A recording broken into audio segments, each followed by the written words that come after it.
The ticket was still in my coat pocket when I boarded the plane. Seat 14A window side, 11 hours from Manila to Los Angeles. I had pressed it flat between my palms at the gate the way I used to press flowers when I was a girl, as if a thing held carefully enough might stay beautiful. My granddaughter Celeste was getting married in 4 days. I had not seen her in 3 years. I had saved for 14 months to buy that ticket. I want you to understand something before I go any further. I am not a woman who cries easily. I raised 4 children in a 2-room house in Pampanga, while my husband Renato drove a jeepney 6 days a week. I buried him 17 years ago and kept going. I learned to use a smartphone at 68 because my grandchildren lived on the other side of the world and I refused to lose them to distance. I am 73 years old, and I have survived things that would have folded a harder woman in half. So when I tell you that what happened at that wedding reception nearly broke me, I need you to understand the weight of that word. Nearly. Celeste is my daughter Marisol's eldest child. Marisol has lived in California since 1998, married to a man named Douglas Hartwell, who is a good man, a quiet man, the kind who fixes things without being asked and remembers your birthday without his wife reminding him.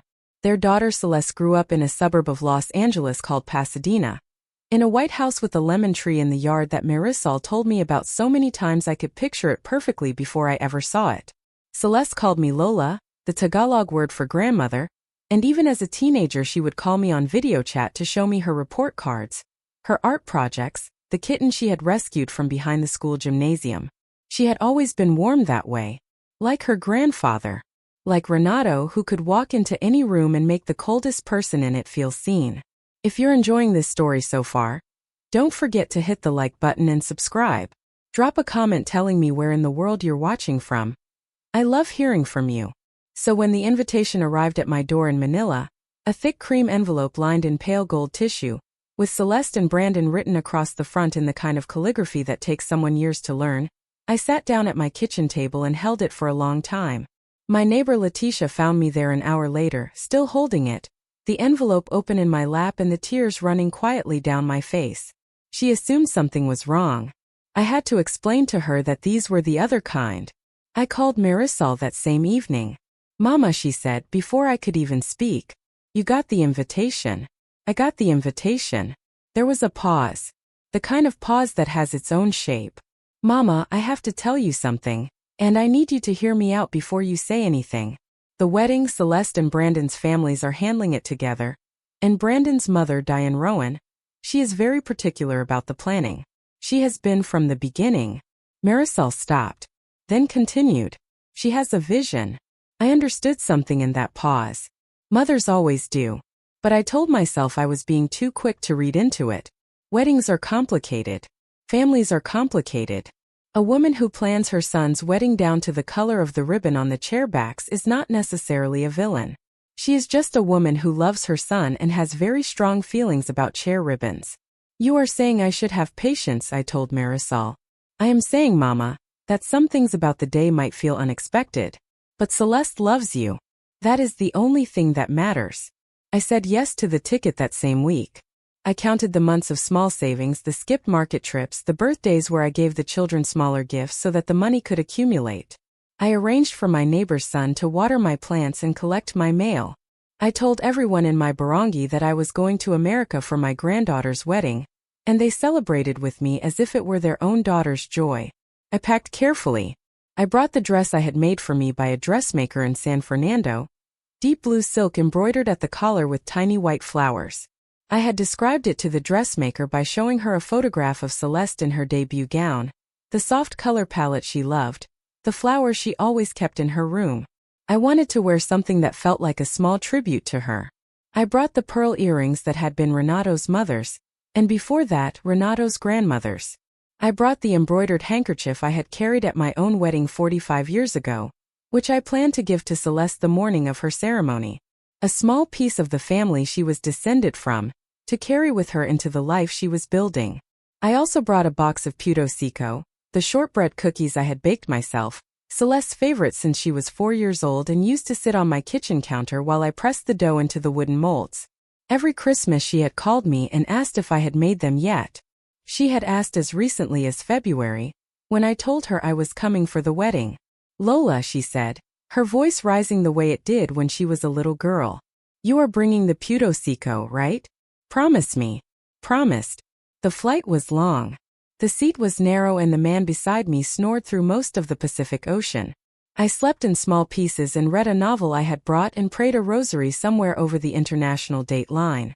When we landed in Los Angeles, I went through immigration with my tourist visa ready, my English careful and polite, the way I had practiced it, and I walked out through the glass doors into a wall of California light and warm air that smelled like nothing I recognized. Marisol was there with Douglas. She hugged me for a long time without speaking. The house in Pasadena was exactly as she had described it. The lemon tree was heavy with fruit. Celeste came out the front door before the car had fully stopped, wearing a yellow dress, her dark hair loose around her shoulders, and she ran down the path and pulled open my car door and wrapped her arms around me while I was still half-seated. "Lola," she said against my hair. "Lola, you're here." I held her face in my hands and looked at her. 28 years old. Her father's jawline and her mother's eyes and something entirely her own in the way she smiled, slightly sideways, like she was sharing a secret. "Of course I am here," I told her. "You think I would miss this?" She helped me carry my bags inside. She sat with me in the kitchen while Marisol made coffee, and we talked for 2 hours about everything. Brandon, her fiancé, a teacher at a middle school in Glendale, the apartment they had found in Silver Lake, the trip to Japan they were planning for their honeymoon. She asked me about Manila, about my plants, about Letitia's grandchildren. She held my hand across the table while we talked. That evening before dinner, she took me aside into the small room where I would be sleeping. She sat on the edge of the bed and her expression changed, became careful. "Lola," she said, "I need to prepare you for something." I sat beside her and waited. Brandon's mother has very specific ideas about the wedding, about how things should look. She has been planning this for about 2 years now. She is generous, she means well, but she is— Celeste paused and chose her words precisely, very organized. "I understand this," I said. "It is her son's wedding too." Celeste looked at her hands. "The seating arrangements," she said. "She handled those. I had input for most of it, but the reception layout, she did that herself. And Lola, there was a situation with the head table and the number of seats, and the way she divided the families." "Tell me," I said. She looked up. "You are at table 19. I did not know yet what table 19 meant. I would find out at the reception. But I saw enough in Celeste's face to understand that table 19 was not what either of us had imagined. Marisol appeared in the doorway. "Dinner is ready," she said, and her voice was too careful, the way voices get when a conversation has been decided to continue later. I said nothing that night. I watched Celeste across the dinner table, watched her laugh at something Douglas said, watched her reach for Brandon's hand when he arrived later that evening, watched the way those two young people looked at each other with the particular tenderness of people who have chosen each other on purpose. I thought, this is the only thing that matters. She is happy. She is loved. I am here. I told myself that many times in the days that followed. The wedding morning was the most beautiful part. I was allowed that, at least. Marisol and I went to the hotel suite where Celeste was getting ready, and I sat beside her at the vanity mirror while the stylist arranged her hair, and I told her the story of my own wedding day, the one she had asked me to tell her every few years since she was a child, the way Renato had been so nervous he had put his barong on inside out, and her grandfather's cousin had had to help him fix it in the church vestibule while the guests waited. Celeste laughed until the stylist had to ask her to hold still. Then I took out the embroidered handkerchief and placed it in her hands. This was your great-grandmother's, I told her. She carried it when she married your great-grandfather. I carried it when I married your grandfather. Now it is yours. Celeste held it against her chest and her eyes went bright. Lola, she whispered. You are connected to all of them, I told her. Every woman in this family who loved well and worked hard and kept going. You carry all of us today. She hugged me carefully so she would not disturb her hair. Then she composed herself and looked in the mirror and said, steady and clear, I am ready. I was seated in the third pew during the ceremony, Marisol beside me, Douglas on her other side.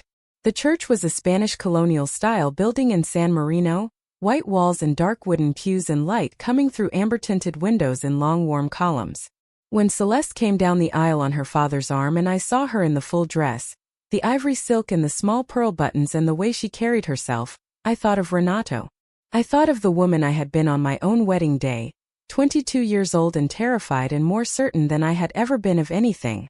I thought of all the years between then and now, the years that had made me who I was, and I felt something that had no name but was close to gratitude. Brandon cried at the altar. He tried not to and then gave up trying. Celeste squeezed his hand. It was a beautiful ceremony. Whoever plans the afterlife can take the rest, but I want that morning back exactly as it was. The reception was held at an estate in Arcadia, 40 minutes by car, a property with manicured grounds and a Spanish-tiled reception hall and rows of olive trees that had been strung with white lights. The kind of place that costs enough to make you slightly nervous eating near anything. I arrived with Marisol and Douglas in the early evening, the lights still gold and slanted, and we followed the other guests across a flagstone path toward the entrance. A young woman with a clipboard and an earpiece met us at the door. She was pleasant, efficient, the kind of person who has been trained to manage guests the way air traffic controllers manage planes. She asked our names. She scanned her list. Marisol and Douglas Hartwell, table 7, she said, smiling. And your guest? Marisol said, my mother, Esperanza Reyes. The woman scanned again. Her smile did not change, but something behind it adjusted slightly. Mrs. Reyes, she said. You are at table 19. She gestured for a young man to escort me. Marisol reached for my arm. I shook my head very gently. I followed the young man. Table 19 was in a separate corridor off the main hall. Not in the hall. Off it. Through a doorway that had been propped open with a potted orchid. The corridor had clearly been set up as a working space for the catering staff, with a long table against one wall stacked with extra linens and serving trays, a rolling cart near the far end, and the particular hum of kitchen activity beyond a set of swinging doors. In the middle of this corridor were 4 round tables. Plain white linens, no centerpieces, water glasses but no wine glasses. At 2 of the tables sat people I did not recognize, other guests apparently, who had also been routed through that door. An older man who looked confused. 2 women who were speaking quietly to each other in a language I did not recognize. A teenage boy staring at his phone. I stood in the doorway for a moment. Then I sat down. If you're hooked on this story, make sure to subscribe and turn on notifications so you never miss an upload. Your support means everything and helps me bring you more emotional stories like this one. My place setting had a small card with my name written on it. Esperanza Reyes. Correct spelling. Someone had taken the care to spell my name correctly, while placing me in a service corridor. I turned the card over in my fingers the way I had turned the plane ticket, the way I had turned the wedding invitation. I set it down neatly. A young woman from the catering staff came to fill my water glass. She was perhaps 19, her hair pulled back, wearing the black uniform of the event workers. She looked at me as she poured, then looked at the other guests in the corridor, then looked back at me, and I could see in her expression that she understood the situation and felt uncomfortable about it. Can I get you anything else, ma'am? She asked. I smiled at her. Some bread if there is any. And could you tell me your name? She blinked. Rosa, she said. Rosa. Thank you. She brought bread.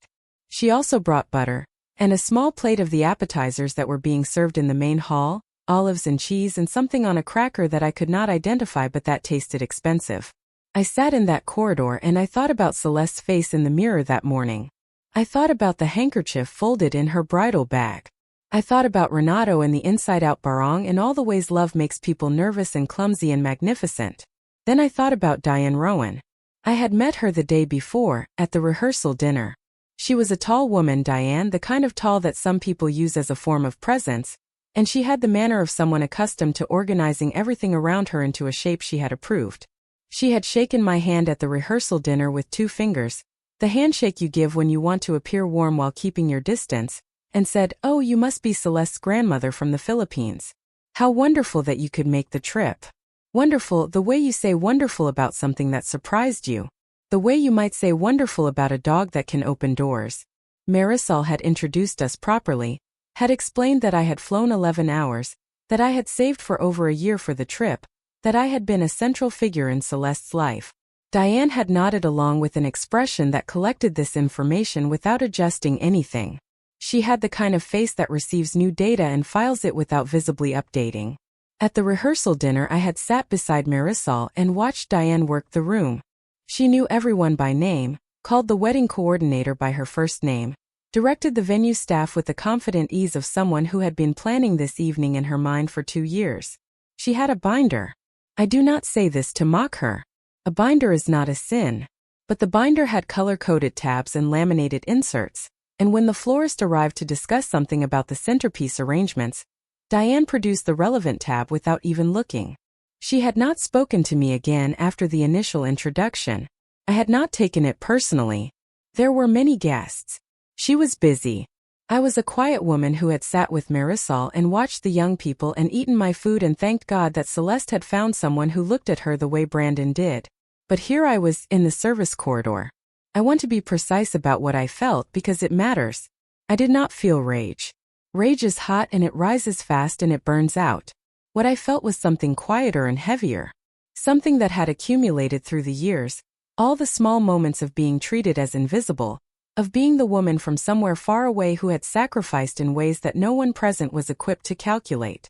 I thought about the ticket in my coat pocket, about the 14 months of saving, about my dressmaker in San Fernando and the deep blue silk, about the Puto packed carefully in the box in Marisol's kitchen, which I had not yet given to Celeste because I had thought I would find a moment during the reception. I thought about what it means to fly 11 hours to celebrate someone you love and arrive on the other side of that journey and be placed in a room with the extra linens. I sat with that for a while. I drank my water. Rosa came back and refilled it without being asked, and I thanked her again. Then the man at the table across from me, the older man who had looked confused, caught my eye. He had the build of someone who had worked hard all his life, broad-shouldered and compact, with white hair and a guayabera shirt that had been pressed with care. He looked at the swinging kitchen doors, then at the main hall doorway, then at me. "They put us out here," he said, in Spanish-accented English. "Yes," I said. He shook his head slowly. Not angry. Something more tired. "I have been to many weddings," he said. "This is the first time I sat with the caterers." "I am Esperanza," I told him. He looked up and his eyes were warm and dry. "Rodrigo," he said. "I am the bride's uncle. Her father's brother from Guadalajara." I said, "I am the bride's grandmother. Her mother's mother from Manila." We looked at each other for a moment. Then Rodrigo reached across the space between our tables and extended his hand, and I shook it properly, the full handshake, and he smiled. "We are very important people," he said. "We are," I agreed. The two women who had been speaking quietly introduced themselves then. Elena and Pilar, cousins of Rodrigo's, also from Guadalajara. And the teenage boy looked up from his phone long enough to say his name was Marcus, that he was Brandon's cousin from Sacramento, and that his mom had dropped him here and gone to sit at table 4. We became, in this corridor, a small and accidental community. Rosa kept bringing us food from the main hall. Not all of it, not the full service, but the best of what she could manage. She brought us the salmon appetizer and the mushroom crostini, and a small ramekin of the butternut squash soup that was apparently being served as a first course inside. She did this quietly and without being asked after the first time, and I watched her and thought about what it means to take care of someone when you have been given no official instruction to do so. At one point, near the end of the cocktail hour, I excused myself and walked to the entrance of the main hall. I stood at the threshold and looked in. The room was beautiful. Long tables dressed in ivory linen and gold candlesticks, arrangements of white garden roses and eucalyptus, a dance floor in the center of the room that was already being tested by a few enthusiastic guests. Celeste was at the head table, radiant and laughing, and Brandon's hand was on the back of her chair. Marisol spotted me from table 7. She started to rise. I shook my head once, the smallest motion. She sat back down. Her face was troubled and sorry, and I wanted to tell her it was not her fault. I would tell her later. Diane Rowan was at the head table adjacent to Celeste and Brandon, in a pearl gray gown, her hair architectural and perfect. She had her hand on the shoulder of a woman beside her, laughing at something. She did not look toward the corridor doorway. I stood there for perhaps 30 seconds. Then I went back to table 19 and sat down with Rodrigo and Elena and Pilar and young Marcus. What I did next I did not plan. I am telling you this honestly. I am not a woman who creates scenes. I was raised to be composed, to be gracious, to take the long view of things because the long view is usually the one that turns out to matter. I had spent 50 years being gracious and composed and taking the long view. But when Rosa came back to our table, this time with a plate of the wedding cake to offer us a taste before the formal cutting, and she said, quiet and apologetic, "I thought you should have some too," something shifted in me. Not rage. Not bitterness. Clarity. I had flown 11 hours. I had saved 14 months. I had carried pearl earrings that had belonged to Renato's grandmother, and a handkerchief pressed thin with decades of care, and a box of cookies I had made with my own hands for a girl who had called me Lola and run down a garden path to pull open my car door before I had even stopped moving. I had been placed in a service corridor, and a 19-year-old catering assistant had treated me with more dignity than the woman whose name was on the venue contract. I looked at Rosa. "Can you do something for me?" I asked. She said yes before she even knew what it was, which told me everything I needed to know about her. "Can you bring me a microphone?" I asked. "Or tell me who has one. There must be someone handling speeches." She blinked. "There's the MC," she said. "He has a wireless mic." "I would like to speak to the MC," I said. "Before the formal toasts. Tell him it will only take a moment." Rosa looked at me for a long few seconds. Then she said, "Yes, ma'am. Give me 5 minutes." Rodrigo had been listening. He was watching me now with an expression I recognized, the expression of someone watching another person decide something that cannot be undecided. "You are going to say something," he said. "I am going to say something," I agreed. He raised his water glass. I raised mine. "We are very important people," he said again, and this time it did not sound like a joke. It took Rosa 7 minutes, not 5, but she came back with a young man behind her, early 30s, wearing a headset and a slightly panicked expression. He looked into the corridor, at the tables, at us, and his expression shifted from panic to something more complicated. "You are the grandmother?" he said to me. "I am the grandmother," I said. He handed me the wireless microphone. "I will open the main hall doors," he said. "Stand at the threshold. You will be visible from most of the room." I thanked him. I stood up. I smoothed my dress, the deep blue silk with the white embroidered flowers, and I touched the pearl earrings that had been Renato's mother's and before that Renato's grandmother's, and I walked to the doorway of the main hall and I stood there and I pressed the button on the microphone. The sound system was very good.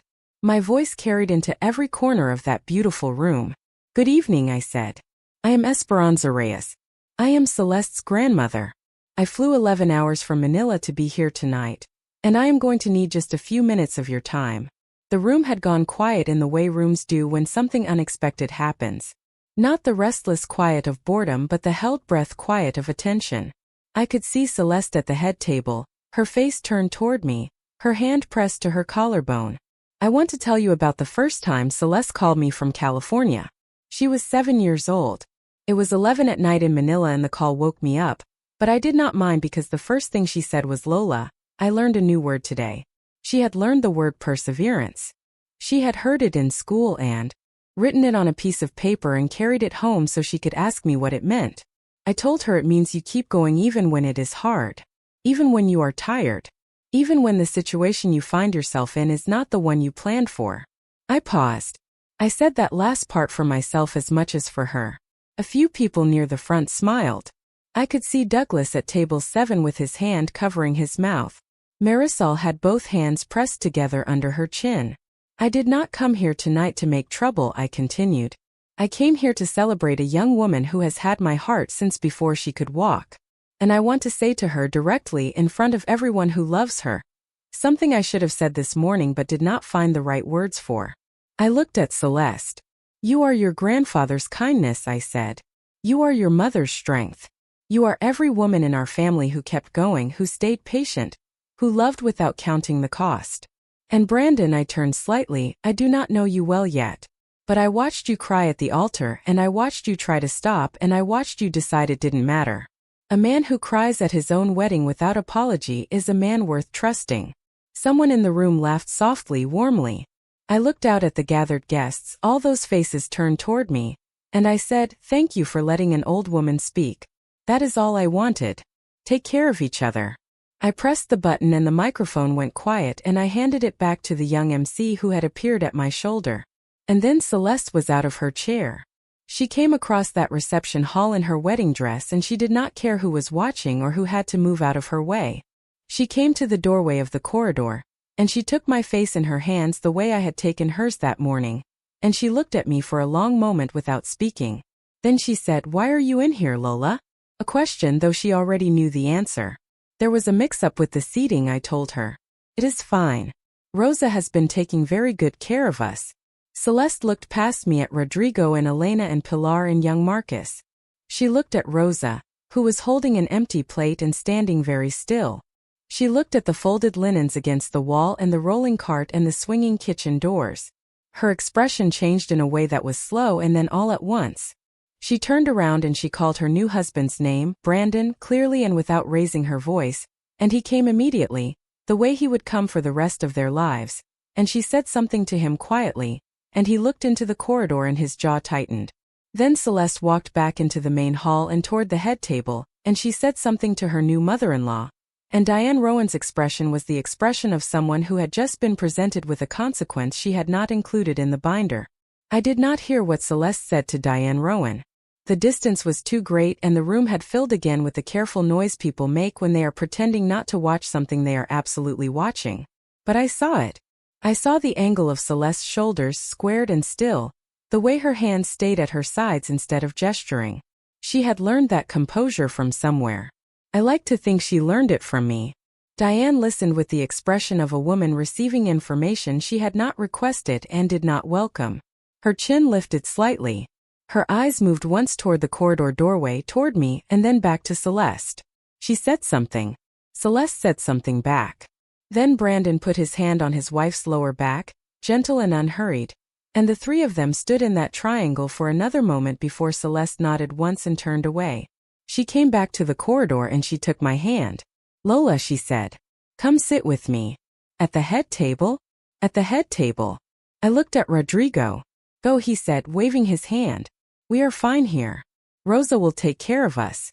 Rosa, who had been listening to all of this while refilling water glasses with the practiced invisibility of someone who had learned that being unnoticed was a form of safety, looked up and nodded. "I will take good care of them," she said. I went with Celeste. The walk from the corridor to the head table was not long in distance, perhaps 40 feet. But I was aware of every step of it, aware of the faces turning, the guests who had heard my voice through the microphone and were now watching to see what came next. I kept my chin level and my pace unhurried, and I thought about Renato, about the way he used to say that the most powerful thing a person can do in a difficult room is refuse to be small. They had placed a chair for me at the end of the head table, between Celeste and a young woman I would later learn was Brandon's sister, Allison, who looked at me with an expression of open curiosity and something that resembled relief. Brandon stood when I reached the table. He pulled out my chair himself. "I'm glad you're here, Mrs. Reyes," he said. "I'm sorry it took this long to say that properly." I sat down. Celeste sat beside me and did not let go of my hand. Down the length of the table, past Brandon's brother and the maid of honor and a cousin I would meet later, Diane Rowan sat with her posture arranged into something that was technically correct and emotionally remote. She did not look at me again that evening, not directly, though I was aware of her awareness of me the way you are aware of weather. A woman beside Diane, who I would learn was her sister Patricia, leaned over and said something to her in a low voice. Diane shook her head fractionally. Patricia pressed something, said something further. Diane set down her fork. The dinner service began. Plates arrived at the head table first, and I was served alongside everyone else, the same food, the same portions, the same small card indicating which option I had selected at the RSVP stage, which Marisol had completed on my behalf. Salmon with a lemon butter sauce and roasted vegetables. It was good. Not as good as what I make at home, but I am biased. Allison, Brandon's sister, turned to me after the first course arrived. "So you flew from Manila," she said. "That's incredible. How long was the flight?" 11 hours, I told her. "And you've known Celeste her whole life?" "Since before her whole life," I said. "I was in the room when she was born." Allison smiled. She had an open face, the kind that makes people tell her things. She asked me about Manila, about my home, about what Celeste had been like as a small child. I told her about the video calls, about the Puto Seco, about the kitten Celeste had rescued and named after a character in a book she had loved at 13. Allison laughed at all the right moments and asked good questions, the kind that means she was listening and not just waiting for her turn. It struck me that Allison Rowan was nothing like her mother. Or perhaps she was what her mother might have been before whatever had calcified in Diane's manner had calcified. It is easy to forget that people are not born with their sharpest edges already formed. Brandon came around to my side of the table during the salad course, crouching beside my chair so he was at my eye level rather than speaking down to me. "I want to explain something," he said quietly. "About the seating. I didn't know. I want you to know that. I would never have approved it if I'd seen it." I looked at him. He had good eyes. Honest eyes, the kind that go red when they cry and do not apologize for it. "I know that," I told him. "I could tell that about you from the ceremony." He exhaled. "My mom has ideas about how things should look. About who fits where in the picture." He paused. "That's not an excuse. It's not even an explanation. It's just the truth of who she is, and I should have checked more carefully. You are a good man," I told him. "And Celeste chose you herself, which tells me everything I need to know." He squeezed my hand briefly, the way young people do when they want to show affection and don't quite know how, and went back to his seat. Marisol arrived at my side between courses. She had crossed the room from table 7 with the quiet determination of a woman who had been waiting for the right moment and had decided this was it. She pulled a chair from a nearby empty setting and placed it beside mine without asking permission from anyone. "Mama," she said. "I am fine," I told her before she could say more. "You should have told me. When they took you to that room, you should have said something. What would you have done?" She looked at me with her father's eyes, dark and direct. "I would have made a scene," she said. "I know," I said. "That is why I did not tell you. I wanted to handle it myself." She sat with that for a moment.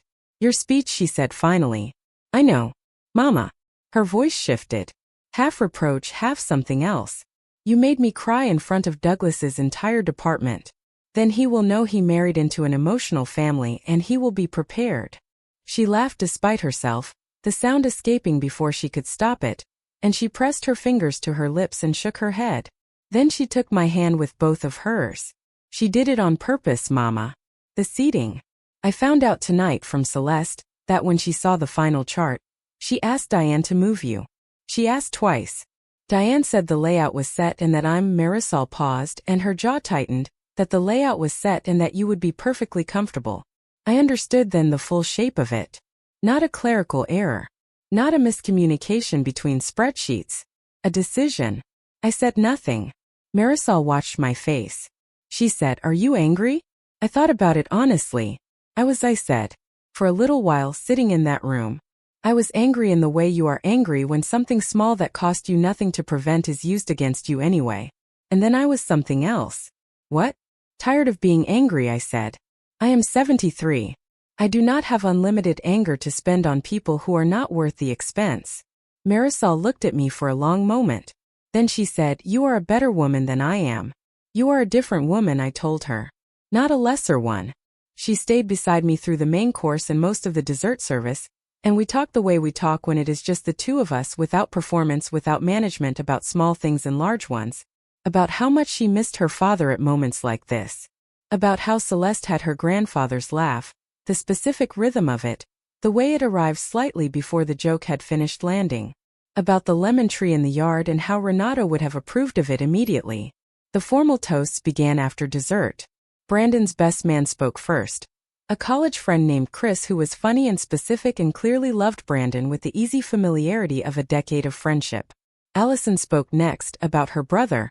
About watching him become someone who deserved the life he was building. The maid of honor spoke about Celeste.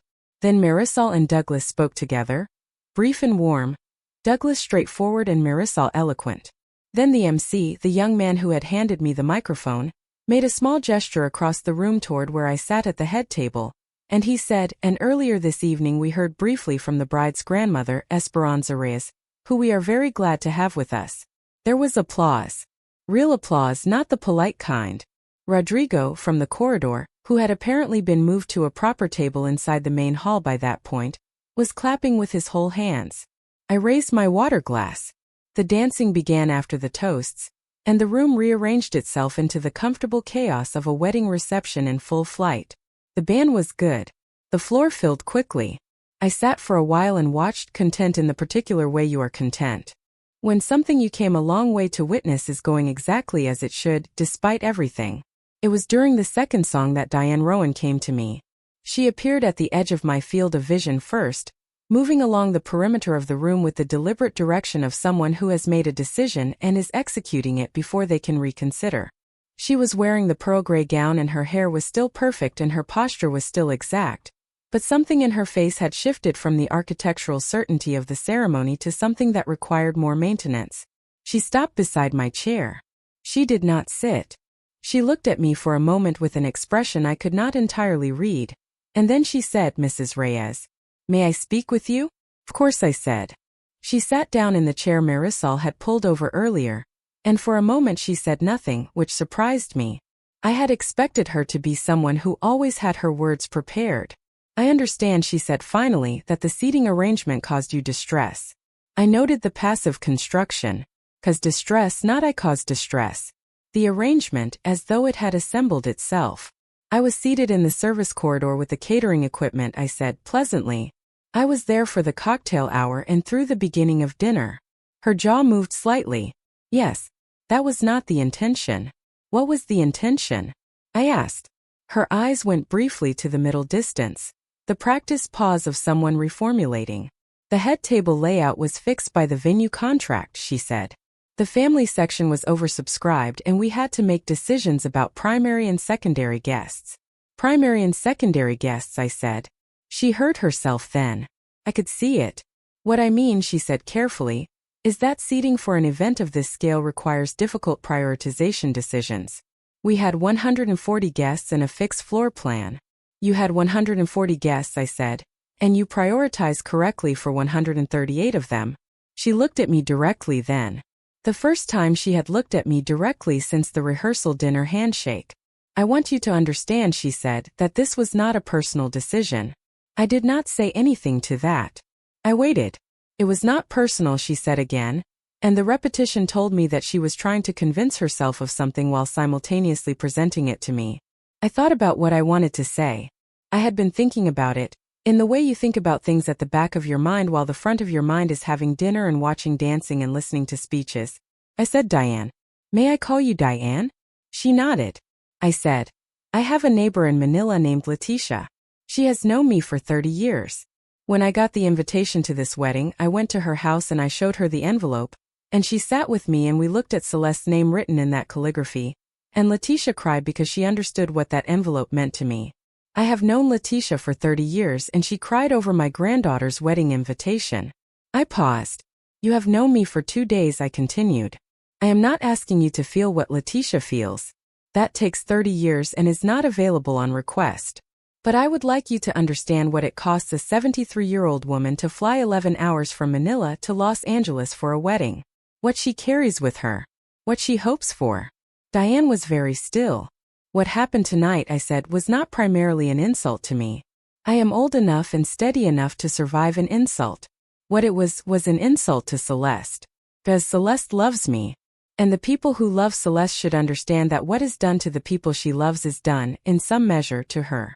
I let that sit. Then I said, "I did not come here to make this evening difficult. I came here to celebrate a girl I have loved since before she was born. And I have done that.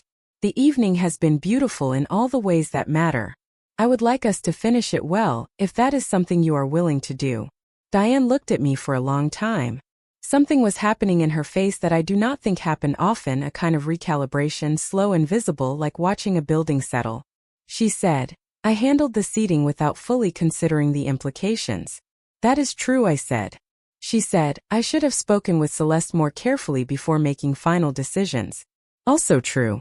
She looked down at her hands, which were folded in her lap with a precision that looked, up close, less like poise and more like effort. "I'm sorry," she said. It came out without the framing she would probably have preferred. Without the careful language of primary and secondary guests and venue contracts and fixed floor plans. Just the 2 words, plain and direct. I looked at her. This woman who had built her son's wedding like a military campaign and placed me in a service corridor, and was now sitting beside me at the head table with her perfect posture slightly less perfect than it had been an hour ago. "Thank you," I said. "Not forgiven. Not forgotten. But received." She nodded once. She stood. She smoothed the front of her gown. She looked like she was about to say something more, then decided against it, which I thought showed reasonable judgment. She walked back toward her seat at the far end of the head table. Allison, who had returned to her seat on my other side, had been carefully not listening in the way people carefully not listen when they are listening to every word.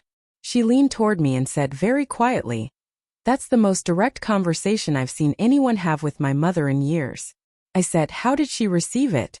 Allison considered. She said, "She looked like someone who had been handed a bill she wasn't expecting and had decided to pay it." "Which is a reasonable response," I said. Allison smiled, and in the smile was a warmth that reminded me of Brandon crying at the altar, the particular quality of being from the same family as someone like Diane Rowan and having turned out entirely differently. The dancing continued. The lights went soft. The band moved from the upbeat songs to the slower ones, the kind that pull couples to the floor and leave everyone else watching with a particular tenderness. Celeste danced with her father first, Douglas moving carefully and sincerely in the way of men who are not natural dancers but are determined to do right by their daughters. Marisol watched from the edge of the floor with her hands pressed together. Then Celeste danced with Brandon, and that was the dance you remember. The one where they forgot the room existed. Then Celeste came to me. She held out her hand. "Lola," she said. "Dance with me." "I am 73, I told her. "I know exactly how old you are," she said. "I was there for your birthday.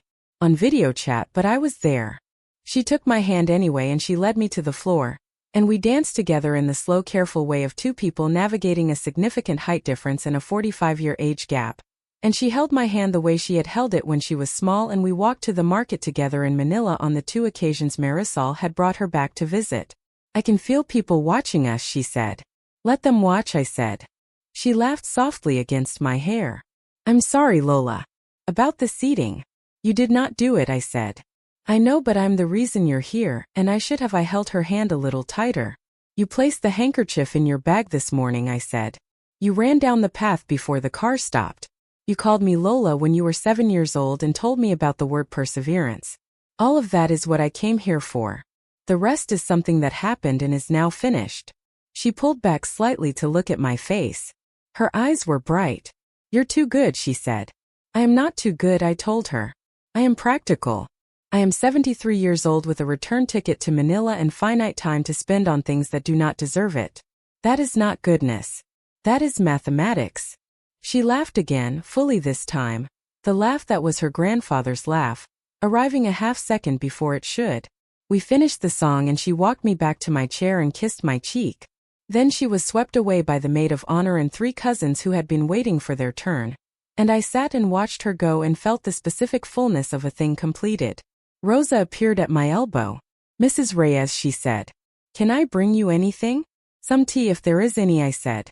"And please sit down for a moment if you have a moment. You have been on your feet all evening." She looked startled. Then, glancing around to confirm no supervisor was visible, she sat. I said, "Tell me something about yourself." She blinked. "I'm a student," she said. "Business administration. This job is for tuition." "Where are you studying?" "Cal State LA," she said. "I'm in my 2nd year. I want to work in hospitality management. Events or hotel operations maybe." "You are good at this work," I told her. "I watched you all evening. You notice what people needed before they asked. That is the most important skill in any service profession." She looked at me with the expression of someone who is not accustomed to being told they are good at something by the people they serve. "Thank you," she said quietly. "You are welcome." "And Rosa," I said, "thank you for how you took care of us tonight. In the corridor. You did not have to do what you did." She shook her head. "It wasn't right," she said simply. "What happened to you wasn't right." "No," I agreed. "It wasn't. But you made it better. That matters." She sat with me for a few more minutes, drinking a glass of water that I persuaded her to accept, and we talked a little about her studies and her family, her mother who had come from Oaxaca and worked 2 jobs so Rosa could be the first in their family to attend a 4-year university. I told her about Celeste, about the word perseverance, about what it means to carry someone's love across a distance. When she left to return to her duties, she was standing slightly straighter than when she had arrived. Rodrigo found me near the end of the evening, During the last half hour when the crowd had thinned and the remaining guests had the comfortable sprawl of people who were no longer performing and were simply present. He brought Elena and Pilar with him, and they pulled chairs to form a small circle near the edge of the dance floor. He had, I learned, been moved from the corridor to a proper table sometime during the cocktail hour, after Celeste had spoken with the venue coordinator. He had eaten a full dinner and danced twice and declared the salmon better than expected given the scale of production. "You caused quite a situation," he said. "With the microphone." I said, "I was only trying to say something to my granddaughter." "You said something to the whole room." He looked at me with the warm directness of a man who has lived long enough to dispense with unnecessary framing. "I heard what you said from the corridor. About perseverance. My wife's grandmother used to say something similar to us when we were children.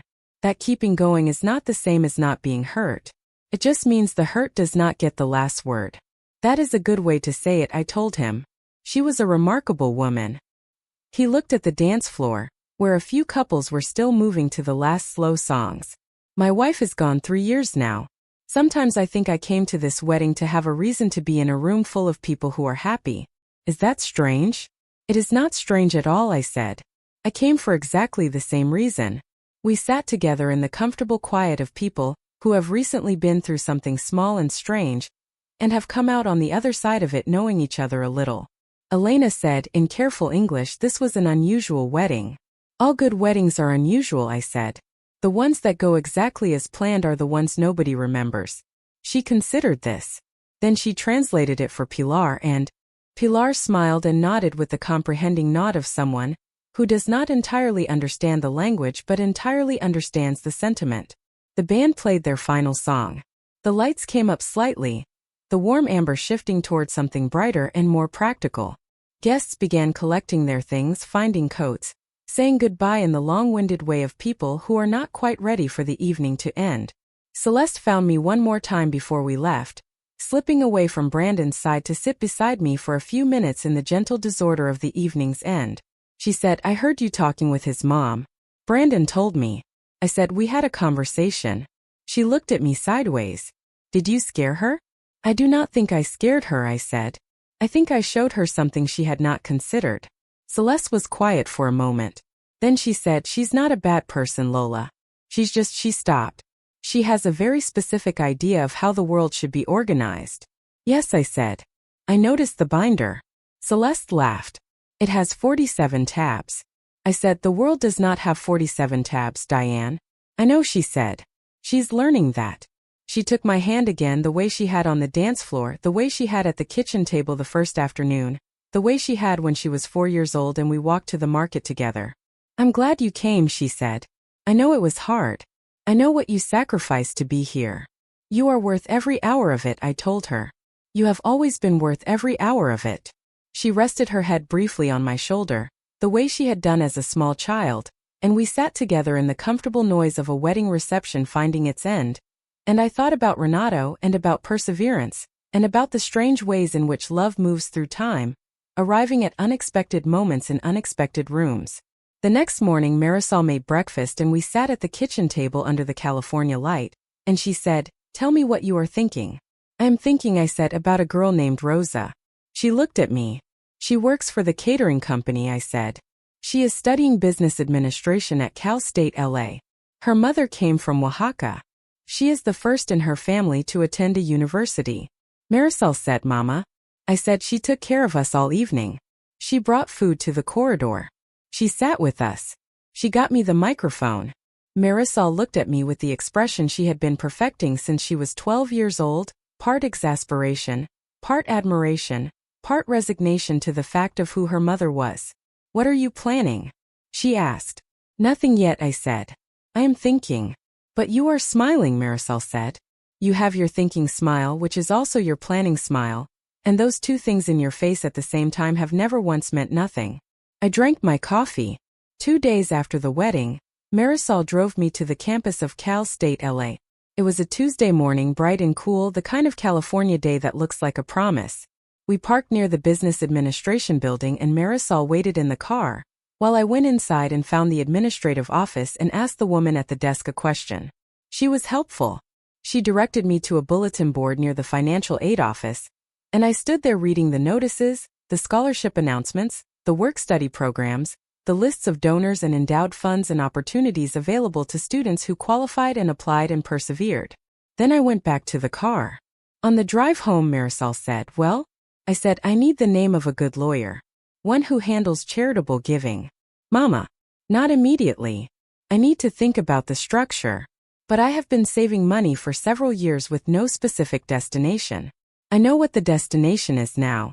Marisol was quiet for a long moment. Then she said, "The girl from the catering company. Her name is Rosa," I said. "And probably others like her.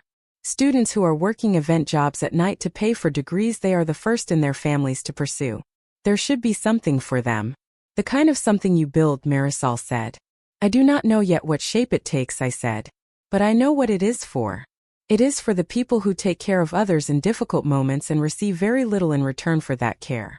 It is for the people who notice when something is wrong and do something about it even when they are not required to. It is for the Roses." Marisol pulled the car over to the side of the road. I thought she needed to look at something on her phone, but when I turned to look at her, she was just sitting there with her hands on the steering wheel and her eyes bright. "Dad would have loved this," she said. Yes, I agreed. He would have made a speech about it. Terrible speech. Very long. Very long, I said. And you would have cried at the terrible long speech. She laughed through the brightness in her eyes. Then she put the car back into gear and we drove home to the house with the lemon tree. That evening Celeste called. "Lola," she said. "Brandon told me something today. He said his mom asked him if she could have your address." "Your address in Manila." I said, "What for?" "He doesn't know. She didn't tell him. She just asked." I thought about this. Then I said, "Give it to her. Whatever she intends to do with it." The gesture of asking is a thing I was not expecting. And unexpected gestures deserve room to arrive. Celeste was quiet for a moment. Then she said, "You are really something, Lola." "I know," I said. "Get some sleep. You are on your honeymoon in 4 days." She laughed. "Good night, Lola." "Good night, my darling." 3 weeks after I returned to Manila, a letter arrived. International postage, a California return address. The envelope was plain, no calligraphy, no gold tissue lining. Inside was a single card, cream-colored, the kind that costs something but does not announce it. "Dear Mrs. Reyes," it said. "I have been thinking about what you said at the reception. About what it costs a person to come a long way. To celebrate someone they love, and what they carry with them when they make that journey. I did not fully consider those things when I made the decisions I made. I am sorry. I hope your trip home was comfortable. Sincerely, Diane Rowan." Below the signature, in different ink, slightly less precise, as though added after the card was already addressed and nearly sealed, were 3 more words. "You raised Celeste." Not a question. A statement. An acknowledgement of something she had taken the full 3 weeks to arrive at. I read the card twice. Then I put it on the shelf beside the wedding invitation, between the photograph of Renato in 1979, and the small framed picture of Celeste at 4 years old standing on my kitchen counter with flour on her nose. I sat for a while at my kitchen table. Outside, Letitia's radio was playing something slow and familiar. The afternoon light came through the window at the angle it always came, the angle that had not changed in 40 years. The plants on the sill were green and ordinary and present. I thought about what I would write back. Not the words yet. Just the shape of the thing. The shape of what it means to receive an acknowledgement from someone who did not have to send it and sent it anyway. The shape of what it means to be seen, 3 weeks late, by someone who had looked past you for an entire evening and then sat down to write a letter because something you said had lodged in them and refused to leave. I would write back. Not to forgive her, because forgiveness is not the purpose of the letter. To continue. To keep the door open just enough for whatever might come through it, because that is what you do with people who have begun to reconsider. You make room for the reconsideration. You do not require perfection. You require only that the effort is real. That is what Renato taught me. That is what I have tried to teach Marisol. That is what Celeste already knows in her bones, the way she knew how to run down a garden path and pull open a car door before it had stopped moving. You keep going, I had told her when she was 7 years old. Even when you are tired. Even when the situation you find yourself in is not the one you planned for. She had carried that word in her pocket all the way to the altar. I like to think she carries it still. I got up from the table and found a piece of paper and a pen, and I sat down again in the afternoon light, and I began to write. The Rowan Hartwell wedding was on a Saturday in October. By the following Saturday, Rosa Delgado had received a message from the catering company's event coordinator telling her that an anonymous party had contacted them, asking how to reach her. The coordinator, uncertain of protocol, had given the party Rosa's university email address. I did not know this at the time. I learned it later. What I knew, sitting at my kitchen table in Manila 3 weeks after the wedding, was that there was a shape forming at the edge of my thinking. Not fully visible yet, but present.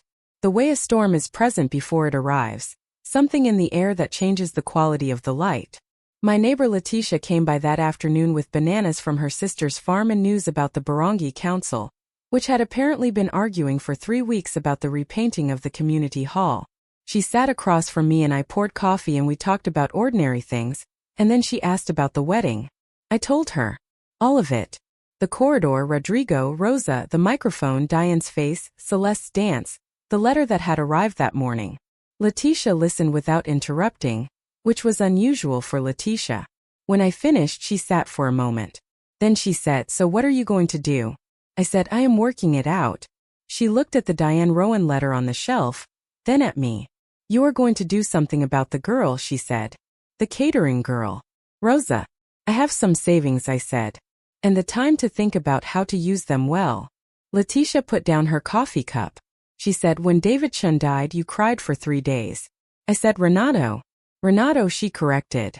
"When Renato died, you cried for 3 days, which I know because I was there. And then on the 4th day you got up and you cleaned your kitchen and you went to the market and you came home and you cooked a full meal and you brought half of it to me. I asked you why and you said because grief needs something to do. It cannot just sit.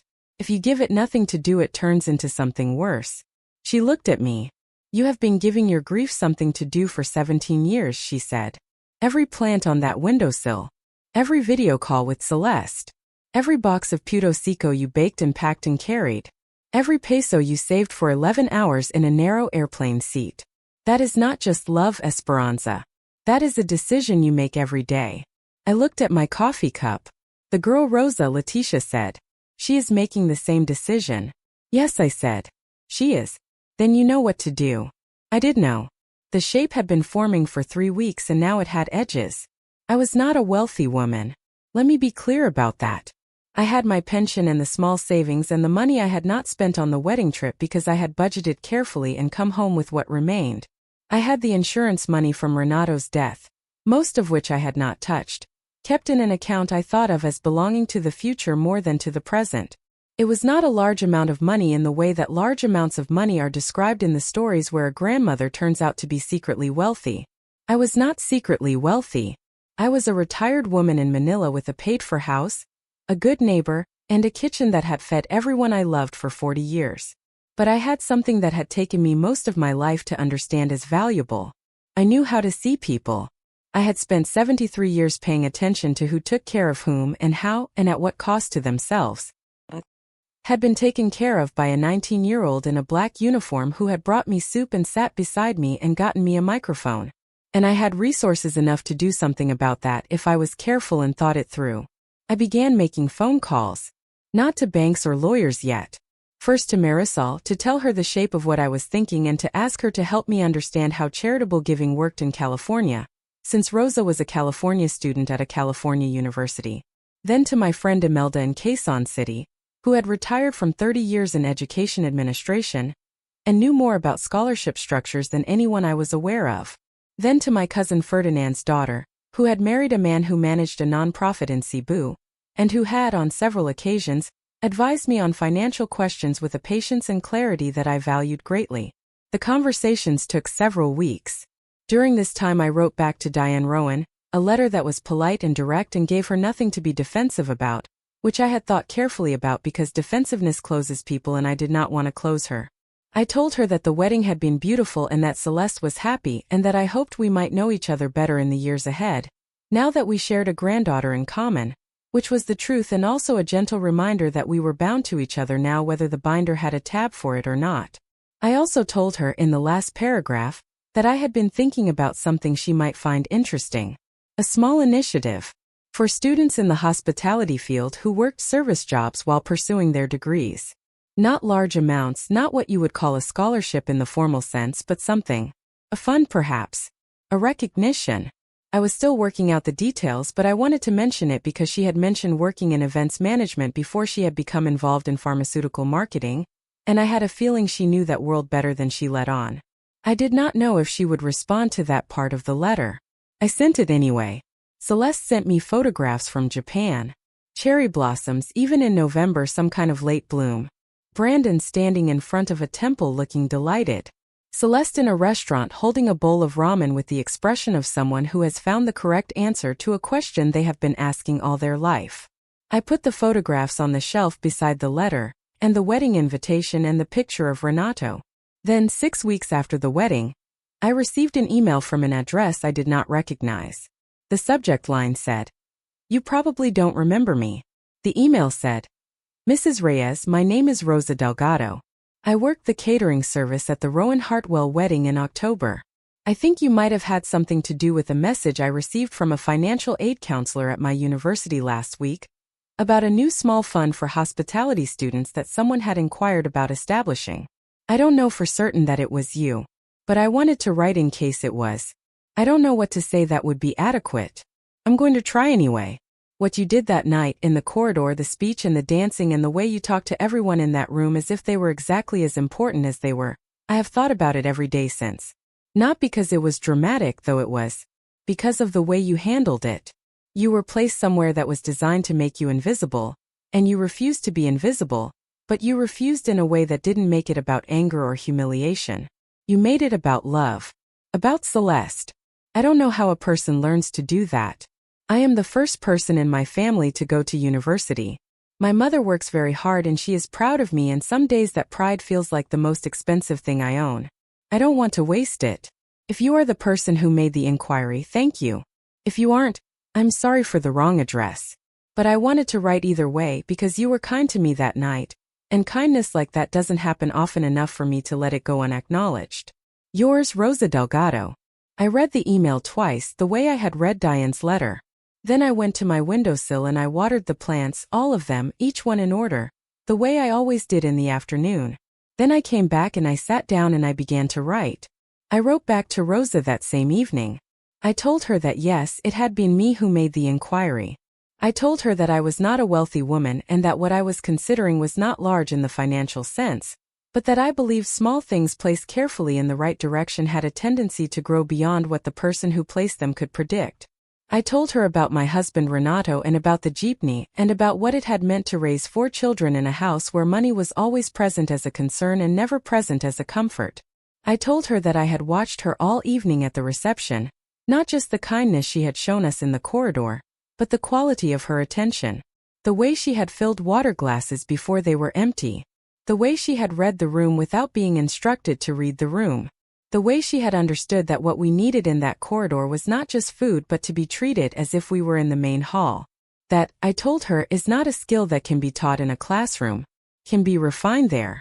But it begins somewhere else, in a person's character, in the part of them that notices what others require before they have to ask. I told her that I wanted to support that. Not her specifically, though I intended to help her specifically, but the quality she represented. The students who were working service jobs at night to fund the degrees they were the first in their families to pursue. The people who took care of others while simultaneously building the tools to take care of themselves. I asked her if she would be willing to speak with me by video call. I wanted to understand what she needed and what the university offered and what the gaps were between those two things. She replied within the hour. Her message said, "Yes. Anytime. I will make myself available whenever you are." We spoke the following Sunday, 7 in the morning in Manila, which was 2 in the afternoon in Los Angeles, and Rosa appeared on my phone screen in what I recognized as a student dormitory room, neat but spare, with a stack of textbooks on a desk behind her and a small potted plant on the windowsill that made me feel immediately disposed toward her. She was less formal than the email had suggested she might be. Direct, a little nervous, but direct in the way of people who have learned that directness is more efficient than elaborate courtesy, which is something working-class people often learn earlier than others because they cannot afford the time that elaborate courtesy requires. She told me about her program. second year of a 4-year business administration degree, with a concentration in hospitality management. She had a 3.7 GPA. She worked 3 nights a week for the catering company plus weekend shifts at a hotel front desk when they needed coverage. Between the 2 jobs, she covered her tuition and most of her living expenses. Her mother contributed what she could, which was not much, but was given with the particular ferocity of a woman who had decided her daughter's education was the most important project of her life. I asked her what she wanted to do with the degree. She said, "I want to manage events. Not just execute them but design them. I want to be the person who figures out how the space works, how the people move through it, how you make 500 strangers feel like they are in a room designed specifically for them." She paused. "That probably sounds strange." "It does not sound strange at all," I told her. She looked at me through the screen. I said, "What you just described is exactly what a very good catering company owner I once knew used to say about her work." Rosa said, "Did you know her well?" I said, "I knew her by reading about her in a business magazine, when I was looking up charitable giving structures for California nonprofits." Rosa blinked, then laughed, then said, "Who was she?" "Her name is Patricia Winters," I said. "She owns Winters Catering, which operates across 3 states. I believe she began as someone else's employee, learned the work from the inside, and built something of her own. I have been thinking about calling her." Rosa's expression shifted into something careful and alert, the expression of someone who has just understood that a conversation they thought was personal has also been, quietly, strategic. "You have been planning this for a while," she said. "I have been thinking," I said. "There is a difference, but sometimes the difference is small." I called Patricia Winters the following week. I had found her contact information through her company website, which had a section called Our Story that described exactly what I had suspected: a woman who had started in service work, learned from someone who believed in her, and built something that now employed over 200 people across several states and had a reputation for quality that opened significant doors. I introduced myself. I explained that I was a 73-year-old retired woman in Manila, who had attended a wedding in Los Angeles 2 months earlier, and met a catering assistant who reminded me of several qualities that I understood, from what I had read, to be Patricia's own qualities at the beginning of her career. Patricia Winters said, "Tell me more." She was on the phone for 40 minutes with me. By the end of the call, she had offered to have her company's HR department contact Rosa about a formal mentorship opportunity, and she had introduced me by email to the head of Cal State LA's hospitality management program, a woman named Dr. Anita Reyes, no relation, who oversaw internship placements and industry partnerships for the department. This is how things build. Not in one large gesture but in a series of small ones, each one made possible by the one before it, each connection opening the next door slightly wider than it would have opened alone. Dr. Anita Reyes and I spoke twice before the end of the year. She was clear-eyed about what the program needed and what it lacked. The students who came through hospitality management were largely first-generation college students, many of them working significant hours outside of class to fund their attendance. The internship placements were good but competitive, and the students who most needed the professional exposure were often the ones least able to take unpaid or low-paid positions because their margins were too thin. What they needed, she said, was not money for tuition so much as money for the gap. The lost wages during an internship, the professional clothing for the first industry interview, the certification fees for programs that looked good on a resume but cost $300 to sit, the small practical costs that accumulated into barriers for students who were already operating without any buffer. I said, "That is exactly what I want to address." She said, "How much are you thinking?" I told her what I had. The insurance money from Renato's death, most of it, which I had been keeping for the future without knowing what the future was supposed to be for. A sum that was not large by the standards of institutional philanthropy but that was real and specific in mind to give. She was quiet for a moment. Then she said, "Mrs. Reyes, that would fund 4 or 5 students a year at the level we're describing. Gap support plus a professional development stipend.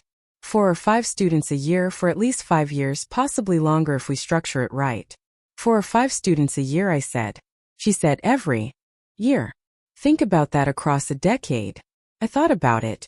I said, "I would like one of the first recipients to be Rosa Delgado if she qualifies." Dr. Reyes said, "Send me her name and student ID. I will look her up today." The fund took 4 months to establish properly because doing things properly takes time. Marisol's lawyer in Los Angeles handled the paperwork. Imelda in Quezon City helped me understand the cross-border giving structures. Dr. Reyes navigated the university's requirements for accepting the gift and administering the distribution.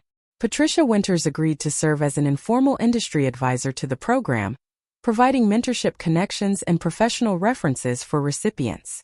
It was, by the time it was finalized, a real thing. Small but real. Structured to outlast the money, because Dr. Reyes was already speaking with other potential donors who had learned about it through her network and found the gap support model compelling in a way that traditional scholarship models were not. I named it for Renato. Not in the formal way, not after him exactly, but with a phrase he had used when our children were small and money was short and the temptation to cut corners on someone else's dignity was present and real.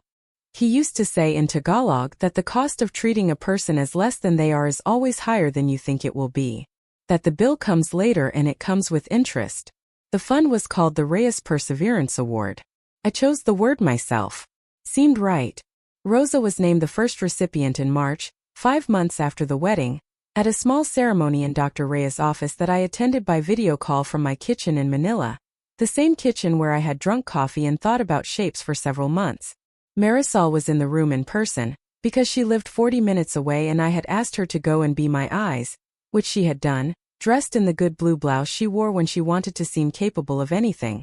Rosa accepted the award with the composed directness that I had come to recognize as her manner, and then she looked directly at the camera on Dr. Reyes' laptop and said, "Mrs. Reyes, I want you to know that I understand what this is. It is not charity. It is someone deciding that what I am doing matters enough to be made easier. That is a different thing and I will not forget the difference." I said, "You are right. It is a different thing." She said, "I will earn it." I said, "I know that. That is why it is yours." The ceremony was brief and the video connection was slightly choppy, and at one point the screen froze on an image of Marisol with her mouth half open and her eyes bright, which I found funny enough to mention to Leticia later in the day, who agreed it was very funny and also said it sounded like something Renato would have laughed at, which was the best review anything could receive. I thought that was the end of the story. The shape felt complete. A wrong had been done, a response had been made. A girl in a service corridor had been seen and something had been built from the seeing of her. That felt like enough. That felt like the right ending for a 73-year-old woman with a pension and a windowsill and a good neighbor who brought bananas. Then Diane Rowan called. Not wrote. Called. An actual telephone call to the number I had included at the bottom of my second letter, which I had included out of courtesy and without any expectation that it would be used. She called on a Wednesday afternoon Manila time, which meant it was Wednesday morning in Los Angeles, and when I answered and heard her voice I recognized it immediately, the same careful cadence, the same quality of someone who had organized their words before producing them. She said, "Mrs. Reyes, this is Diane Rowan. I hope I'm not interrupting." I said, "You are not interrupting. I am watering my plants." A brief pause. Then she said, "I heard about the fund. From Dr. Reyes at Cal State. She called to tell me about it because I had apparently been listed as an informal donor outreach contact, which I confess I did not entirely expect." I said, "I mentioned you to Dr. Reyes in the context of your background in events management. I hope that was not overstepping." Another pause. Longer. She said, "I worked in hospitality for 11 years before I moved into pharmaceutical marketing. Events, hotel operations, venue management. I left because the industry has a difficult relationship with the people who actually do the work. The margins are structured in a way that extracts labor from the bottom of the hierarchy, while concentrating rewards at the top." She stopped. "I have never said that out loud before." I said, "Then I am glad you said it now." She said, "The fund you've created. The gap support model. It addresses the exact barrier that kept most of the talented people I worked with from advancing. They could do the work. They just couldn't afford the cost of being seen doing it." "Yes," I said. She was quiet for a moment. Then she said, "I have some connections that might be useful. Former colleagues. People who run venues and event companies and hotel groups, who occasionally fund university programs, if they are presented with the right proposal. I'm not promising anything, but I would like to help, if that's something you'd be open to." I set down the watering can. I said, "Diane, why are you doing this?" The question landed without apology. I had not softened it and I did not regret that. She said, "Because I read your letter. Both of them. And I have been thinking since October about what you said at the reception. About what it costs a person to come a long way to celebrate someone they love. And I have been thinking about the fact that my son stood at an altar and cried in front of 140 people. And the woman who helped raise the person he loves was in a corridor with the extra linens. She paused. I did that, she said. Not the seating chart. Not the venue contract. Me. I made a decision about who was primary and who was secondary, and I made it based on criteria that had nothing to do with who those people actually were. And when I think about what you said about Rosa, about the 19-year-old who brought you food from the main hall and got you the microphone, I think about the fact that she showed more grace in that situation than I did. She had no power and no obligation, and she chose to take care of people anyway. I had all the power and I chose not to. I waited. She said, I don't know how to make that right in any formal sense. But I can try to do something useful with the resources I have. If you'll let me. I picked up the watering can again. I looked at my plants, green and ordinary in the afternoon light. I said, you understand that this is not about the wedding anymore. She said, yes. I said, it is about something that will still be running 5 years from now, 10 years. It requires sustained attention, not a single gesture. She said, I understand. I said, and you understand that Rosa is the measure. Whatever we do, it has to be something Rosa would recognize as real, not as a decoration. She said, I understand that too. I said, then yes. Let's talk about what you know and who you know and what might be possible. We talked for an hour and 20 minutes. I did not know it would be that long when I answered the phone. By the end of the call, I had 3 names to follow up with, 2 in Los Angeles and 1 in San Francisco. All of them former colleagues of Diane's who ran hospitality operations of various sizes, and who she believed would respond to a properly framed proposal for industry scholarship support. She also told me, near the end of the call, that she had looked up Rosa Delgado on LinkedIn, that she had read Rosa's profile and her university page, and a small piece Rosa had written for the hospitality department student blog about working in service jobs while studying for a degree in the industry those jobs supported. She said it was the best piece of writing she had read in months, specific and clear and without self-pity. I said you should tell her that. She said I wasn't sure if that would be appropriate. I said she is a student building a career in an industry you spent 11 years in. Telling her that her writing is specific and clear, and without self-pity is not inappropriate. It is useful. A pause. Then you're right. I know, I said, and I was smiling when I said it, and I think she could hear the smile. Before we finished, she said, Celeste is very lucky to have you. I said, I am very lucky to have her. It goes in both directions. She said, I see that now. I said, I know. We hung up. I finished watering the plants. I went to the kitchen and made coffee and sat at the table and looked at the shelf where the letter and the wedding invitation and the photograph of Renato and the photograph of Celeste at 4 years old all existed together in the ordinary afternoon. I thought about how things connect. About the long and unlikely chain of events that ran from a service corridor in Arcadia, California, to a phone call with a woman who had placed me there, and how both of those things had somehow produced something that neither of them had planned. How Renato's insurance money, which had sat in an account for 17 years waiting to become something, had become the Reyes Perseverance Award. How a 19-year-old named Rosa, who had brought soup to people being held in a corridor with extra linens, was going to finish her degree with her margins slightly wider than they had been. How a woman with a binder and 47 tabs had called me on a Wednesday to say she wanted to help. None of it was inevitable. Each piece required someone to decide. To decide to water a plant. To decide to sit down with strangers at a table in a corridor. To decide to press the button on a wireless microphone. To decide to waive the elaborate language of primary and secondary guests and simply say, I'm sorry. The decisions are the story. Not the events which happen to everyone, but the decisions that people make in response to the events which are entirely their own. By the following October, 12 months after the wedding, the Reyes Perseverance Award had been formally endowed at Cal State LA with contributions from 3 industry donors Diane had introduced to Dr. Reyes. The fund could now support 7 or 8 students per cycle instead of 4 or 5. Patricia Winters had formalized the mentorship connection between her company and the program, creating a pipeline from the award to professional placement that meant recipients had not only the gap support, but the industry introduction that turned a degree into a career. Rosa was in her 3rd year by then. She had completed an internship with a boutique events company in Pasadena, arranged through the mentorship program. She had received an offer to return the following summer as a paid coordinator. She had also, on her own initiative, started a student organization at Cal State LA for first-generation hospitality management students, a peer support group that also invited industry professionals to speak once a month. The first industry professional she invited was Patricia Winters. The second was Diane Rowan. I learned about this from Celeste, who had stayed in close contact with Rosa after the wedding, which did not surprise me. Celeste had always had the quality of staying in contact with people who mattered, regardless of how they had come to matter. Celeste called me on a Sunday evening my time and she said, "Lola, you are not going to believe what Rosa did." I said, "Tell me." She invited Brandon's mom to speak to her student group. Diane said yes. I was quiet for a moment. Celeste said she said Diane was there for 2 hours. That she talked about her career and the industry and how it treats service workers and what needs to change. And apparently she was completely honest about it, not promotional, just honest. Rosa said she had no idea that woman knew so much about the actual conditions of the work. I said, people contain more than one version of themselves. Sometimes they need the right invitation to show the useful one. Celeste said, "Are you responsible for this?" I said, "I am responsible for a phone call.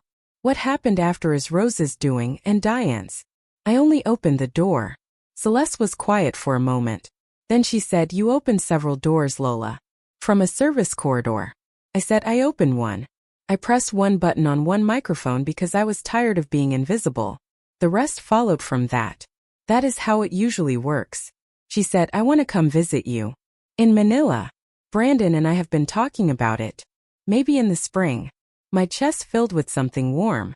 I said, "The lemon tree in your mother's yard is not here. But I have a good kitchen and a neighbor who will bring bananas and a puto seco recipe that still has no equal." She laughed, the sideways laugh that arrived before it should. "Save some for me," she said. I said, "I have been saving them for you since 1999. The spring visit happened as planned on a Thursday in April, when the Manila heat had not yet reached its full severity and the afternoons were still bearable and the jacaranda trees in the neighborhood were doing what they did every April, which was produce a purple so intense it seemed unnecessary. Celeste and Brandon arrived on a morning flight, and I had been up since 5, which was not unusual, cooking the things that required time. The puto seco were already done, arranged on the plate I had used for them since Celeste was small. The longanisa was waiting. The sinangag was ready to be made the moment they arrived, because sinangag is best when it is made fresh and eaten immediately, which is a rule I have never compromised. Celeste walked through my front door and stopped. She stood in the entrance and looked at the kitchen, at the shelf with the photographs and the letters, at the plants on the windowsill, at the apron hanging on the hook by the stove that had been there so long it had faded to a color that no longer had a name. She looked at all of it in the way you look at a place you have heard described so many times it has become more imagined than real, and then you arrive and discover that the real thing is better than the imagined version because it has details that the description could never have captured. She said, "It is exactly how I imagined it." I said, "No. It is better. You imagined it without the smell of the longanisa." Brandon said, "It smells amazing." I liked him more each time I encountered him. We ate at the kitchen table, the 3 of us, and I told them about the neighborhood and the Barangay Council's ongoing argument about the community hall, which had now expanded to include a disagreement about the color of the new gate, which Letitia said was the most exciting local controversy in years. Brandon asked questions about the history of the street, the houses, the old church 2 blocks over whose bell I could hear on Sunday mornings. He was the kind of person who asks questions because he is genuinely curious, not because he is performing curiosity, which is a distinction you can always feel even when you cannot explain it. After breakfast, Letitia appeared at my door with a bag of fruits from her sister's farm and an intense interest in meeting my granddaughter and her new husband, which I had known would happen and had accepted as the natural consequence of 30 years of close neighborliness. She stayed for 2 hours and in that time she fed Brandon approximately 6 pieces of her homemade kakanin, told Celeste 3 stories about me that I would have preferred she keep to herself, and expressed her opinion on Diane Rowan with a frankness that made Brandon go slightly pale before he started laughing. He said, "She sounds exactly like my mother." Letitia said, "She does not sound like a bad person. She sounds like a person who needed someone to tell her the truth. Those are different things." Brandon said, "You're right. She's been different this year. Since the wedding." "Different how?" Celeste asked. He thought about it. He said she listens more. She still has the binder. The binder is not going away. But she asks more questions before she adds a tab. Celeste looked at me. I looked at my coffee cup. Letitia said that is called growth. It happens to some people. Not all but some. That afternoon while Brandon rested, Celeste sat with me in the kitchen the way she used to sit with me in this exact kitchen when she was small, on the counter or at the table or somewhere nearby, in the ease of a person who has always been comfortable in this room. We talked for a long time. About the fund and Rosa and Patricia Winters and the student group. About the phone call from Diane. About what had grown from the service corridor and the wireless microphone and the decision to press its button. Celeste said, I have been thinking about something. Since you told me about the fund. About why it feels different from other things I hear about. Donations, scholarships, those things exist everywhere. But this one feels different. I said, how so? She said, because it started from something being wrong. Not from someone sitting at their kitchen table and deciding to be generous. From something being done to you that was not right, and your decision about what to do with it. That is different. The source is different. I thought about this. I said, you are right. It began with a wrong. But I think that is often where the useful things begin. Not because wrong is good but because wrong is clarifying. It shows you what matters by threatening to take it. It shows you who you are by asking what you will do about it. Celeste was quiet. Then she said, what would you have done if you had just cried? If you had stayed in the corridor and been sad and come home and let it be something that hurt? I said, I would have been smaller for it. Not worse perhaps, but smaller. And I do not have so much life left that I can afford to spend it becoming smaller. She reached across the table and took my hand. The way she always reached across any table, any distance, any situation. She said, I am going to tell your grandchildren about you. I said, you do not have grandchildren yet. You have been married 7 months. She said, I am going to tell my children. And then they will tell their children. And there will be a long line of people who know the story of their great-great-grandmother, who flew 11 hours to a wedding, and was put in a corridor with the extra linens and stood up and said something anyway. I said, make sure they know about Rosa and the story. She said, of course. And Rodrigo. And Elena and Pilar, I said. And Marcus from Sacramento who was on his phone, she said. And Rosa most of all, I said. She smiled. And Rosa most of all. We were quiet together in the kitchen for a while, the way you can be quiet with someone you have known since before they were born, the silence comfortable and full rather than empty. Outside, the afternoon light was doing what it always did at this hour, coming through the window at an angle that made the kitchen look golden and slightly unreal, the way light looks in photographs taken by people who did not mean to take a beautiful photograph but did anyway because the light was doing something extraordinary and all they had to do was not look away. I thought about Renato. About his inside-out barong and his terrible knock-knock jokes and the way he had said that the cost of treating a person as less than they are is always higher than you think. About the 17 years since his death and what I had done with them and what I had not done and what I was still doing. About the ticket in my coat pocket. About the 14 months of saving. About the embroidered handkerchief pressed thin with decades of care. About an envelope lined in pale gold tissue that had arrived at my door and made my neighbor cry. About a girl named Rosa who had brought soup to people in a corridor. About a woman with a binder who had called on a Wednesday and said, I'm sorry, without the elaborate language, just the 2 words plain and direct. About perseverance. The word a 7-year-old had carried home from school on a piece of paper because she wanted to ask her grandmother what it meant. You keep going, I had told her. Even when you are tired. Even when the situation you find yourself in is not the one you planned for. I had not known when I said it to her, that I was also saying it to myself, that the same advice I gave the child would be the thing I reached for 30 years later, sitting in a service corridor in Arcadia, California, with a plate of salmon and a water glass and the particular clarity of a woman who has decided that she is done being invisible. This is what I want you to know, if you have listened to this story all the way to its end. I want you to know that the corridor was real. The humiliation was real. The 11 hours were real. And the 14 months of saving, and the box of puto seco that Celeste ate 3 of before dinner on the night I arrived and which she has no regrets about. And I want you to know that none of what came after, not Rosa's award, not Diane's phone call, not the fund with 7 or 8 students per cycle, not the jacaranda trees in April and Brandon asking questions about the neighborhood because he is genuinely curious, none of it would have happened if I had stayed invisible. Not because standing up always produces these outcomes. It does not. Sometimes you press a button on a wireless microphone and the only thing that happens is that people turn to look at you and then look away again. Sometimes you say what needs to be said and the person who needed to hear it does not hear it or does not want to. Sometimes kindness is not returned and wrong is not corrected and the binder stays closed on its 47 tabs. But you still do it. You still press the button. Because the alternative is to accept a definition of yourself as someone who belongs in the corridor with the extra linens. And once you accept that definition, it follows you home. It sits in the room with you long after the wedding is over and the caterers have gone, and the only thing left is who you decided to be in the moment when someone tried to decide for you. I am 73 years old. I have a kitchen and a windowsill and a neighbor who brings bananas and knows 3 stories about me that I would prefer she keep to herself. I have a granddaughter who runs down garden paths and holds my hand across every table we have ever shared.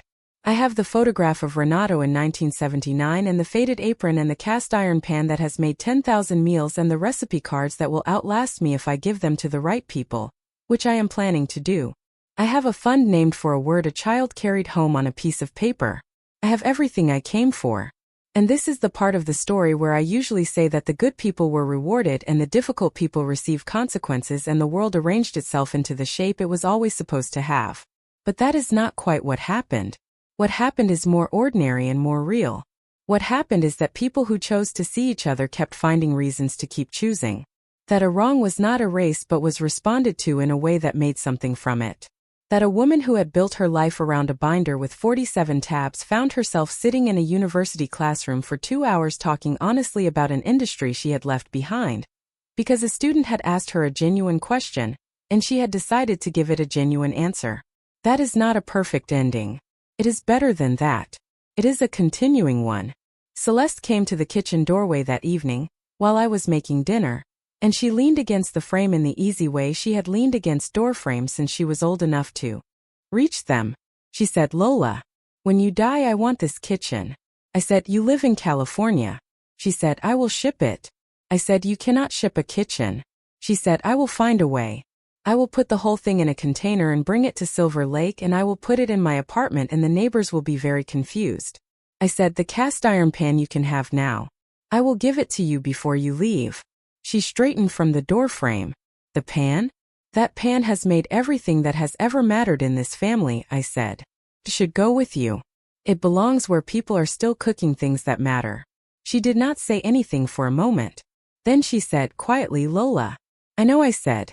"Come help me with the garlic." She came to the counter and stood beside me and we cooked together in the kitchen that had fed everyone I loved for 40 years. In the afternoon light that came through the window at the angle it always came. In the ordinary and extraordinary life that was still, at 73, still mine to keep building. "You keep going," I had told her. "Even when you are tired. Even when the situation you find yourself in is not the one you planned for. Especially then."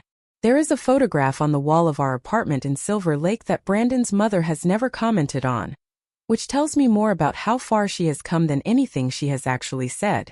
It is not a professional photograph. It was taken on my mother's phone, slightly blurred at the edges, the exposure wrong for the lighting in the corridor so that the background is darker than it should be, and the faces are slightly overlit. It is a photograph of my grandmother sitting at a table with a man I now know as Rodrigo, and 2 women I now know as Elena and Pilar, and a teenager I will probably never see again whose name was Marcus and who was on his phone for most of the evening. They are all looking at the camera except my grandmother, who is looking at something slightly to the left of it, her chin level, her hands folded on the table, wearing the deep blue dress with the white embroidered flowers. She looks like a woman who has decided something. My mother took it without my grandmother knowing. She had come to the corridor entrance after the microphone moment, after I had crossed the reception hall in my wedding dress and found my grandmother in that room with the folded linens and the swinging kitchen doors. And while I was talking to Brandon and his expression was doing the thing it does when he is angry and trying not to show it, my mother had stood at the threshold of the corridor and taken the photograph on her phone, and not told anyone until 3 weeks later when she texted it to me at 11 at night with no message attached. I was in Japan when I received it. Brandon and I were eating dinner at a tiny restaurant in Kyoto where the chef had been making the same 3 dishes for 40 years and saw no reason to change, And my phone lit up on the table with my mother's name, and when I opened the photo I put it face down immediately because I did not want to cry in front of the chef who had been making the same 3 dishes for 40 years. He deserved better than that. I waited until we were back at the hotel. Then I looked at it properly. My grandmother in the corridor. The table with the plain white linen and no centerpiece. The water glass. The folded linens against the wall visible at the edge of the frame. And her face, not sad, not angry, not performing any of the emotions that would have been available to her and understandable to anyone who saw them. Just decided. Just present. Just entirely herself in a room that had been designed to make her invisible. I have looked at that photograph more times than I can count. I have it on my wall because I want to see it every day. Not to be angry about what happened, I am mostly past the anger now, but because of what her face in it says to me about the kind of person I want to be when the situation I find myself in is not the one I planned for. I did not always understand my grandmother the way I understand her now. Let me be honest about that because I think honesty is the thing she would want from me most. When I was growing up in Pasadena, my grandmother was a voice on a screen. A face that appeared on Sunday evenings when my mother would set up the laptop on the kitchen counter and call Manila. She was warm and she was funny and she asked questions about my life that were more specific than the questions most adults asked, which I noticed even as a child. The way she would remember the name of my best friend from 3 calls ago and ask how she was doing. The way she would ask what book I was reading and then ask me to tell her what it was about, not in the summary way but in the way that meant she actually wanted to know what I thought of it. But she was also far away. She was a screen and a voice and a box of Putosico that arrived every Christmas packed in a padded envelope that my mother would put on the highest shelf because if she left it at counter height it would be gone before dinner. She was the grandmother I loved in the abstract, the grandmother I knew I was supposed to love and did love, but from a distance that made the love feel like something held at arm's length rather than something lived inside of. I did not understand what she had given up to love me from that distance.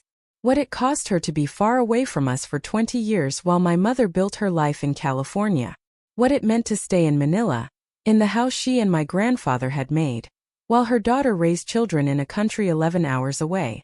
What it meant to watch me grow up on a screen and call anyway every Sunday and ask the right questions.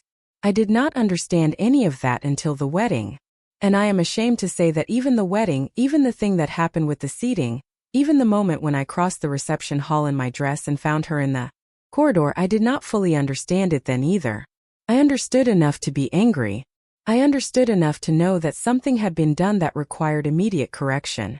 But the full weight of it, what the corridor meant in the context of everything she had carried to get there, the 11 hours and the 14 months of saving and the box of Putosico and the handkerchief and the pearl earrings and the dress she had made specifically because she had thought about what colors I loved, I did not fully feel the weight of all of that until much later. Until she gave me the cast iron pan. That was the moment. Not the speech, not the dance, not even the conversation at the kitchen table in Manila where she told me I was connected to every woman in our family who loved well and worked hard. Those were all important. Those all live in me. But the pan was the moment I understood. She placed it in my hands on the last evening of our visit before dinner, while Brandon was in the other room. She brought it from the stove and she held it out and she said, "This has made everything that has ever mattered in this family." She said it plainly, not dramatically, in the same tone she uses for everything, the tone that treats important things and ordinary things with equal steadiness, as if she has known for a long time that the difference between them is mostly a matter of timing. I held the pan and I felt the weight of it, the real physical weight, which was significant. Cast iron is not light, and I felt something else too. The weight of the meals in it. The decades of cooking, the hands that had held it before hers and before mine. The 1,000 mornings and evenings it had existed as the thing between hunger and satisfaction for everyone my grandmother had ever loved.